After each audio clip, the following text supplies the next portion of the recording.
PM Modi नहीं राजा हैं, उनसे डिबेट को तैयार, पुराने पेंशन पर सोचेंगे सहित राहुल गांधी की 7 बड़ी बातें। कांग्रेस के पूर्व अध्यक्ष राहुल गांधी ने जाति जनगणना की वकालत करते हुए कहा कि मैं तो कहता हूं कि जाति जनगणना करा लीजिए, यह पता तो लगे कि देश में कितने पिछड़े, दलित और आदिवासी आदि हैं। देश के करोड़ों लोगों की सच्चाई सामने आनी चाहिए।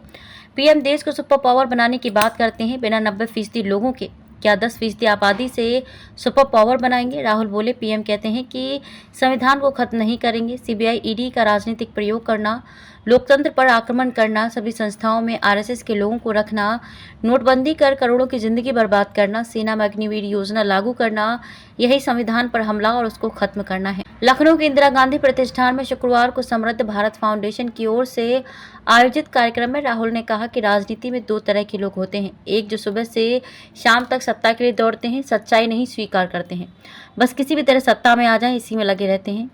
दूसरे वे लोग होते हैं जो सच्चाई सामने दिख रही है उसको स्वीकार करते हैं। अंबेडकर, गांधी, बुद्ध, पेरियार ने यही कहा।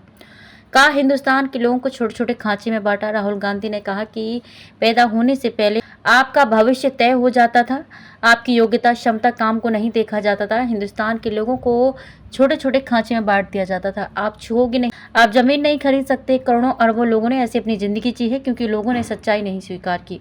मैंने दादा पिता की लाश देखी है, राजनीति मेरे लिए नशा नहीं। राहुल ने इस दौरान इमोशनल कार्ड भी खेला। उन्होंने कहा कि एक नेता सुबह उठकर सिर्फ यही सोचता है कि सत्ता कैसे मिलेगी, मेरी उसमें रुचि नहीं है। मेरे लिए राजनीति जनता की मदद करने का औजार है, राजनीति मेरे लिए नशा नहीं है। मैंने अपने दादा पिता की लाश देखी है।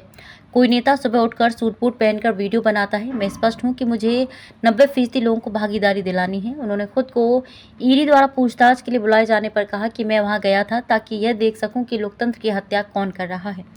मैं सोच रहा था कि मेरे परदादा ऐसी जेल में 12 साल रहे थे तो मुझे भी 10 साल रहना चाहिए। राहुल गांधी का कार्यक्रम शुरू होते ही ठाकुरगंज की 7 साल की बच्ची जैनब अली मंच पर एक पोस्टर लेकर पहुंच गई। इसमें लिखा था, मक्का और मदीना जाके राहुल मामा के लिए दुआ की है, मुझे अपने मामा राहुल गांधी से मिलना है। राहुल ने इसे पढ़ा और बच्ची को गले लगाया। बच्ची ने राहुल गांधी को अपना ख्याल रखने को कहा। जैनब की मां जहां आरा ने बताया कि 11 जनवरी को हमने मदीना जाकर राहुल गांधी के लिए दुआ की है। मैं और मेरा परिवार लंबे समय से पार्टी से जुड़े हैं।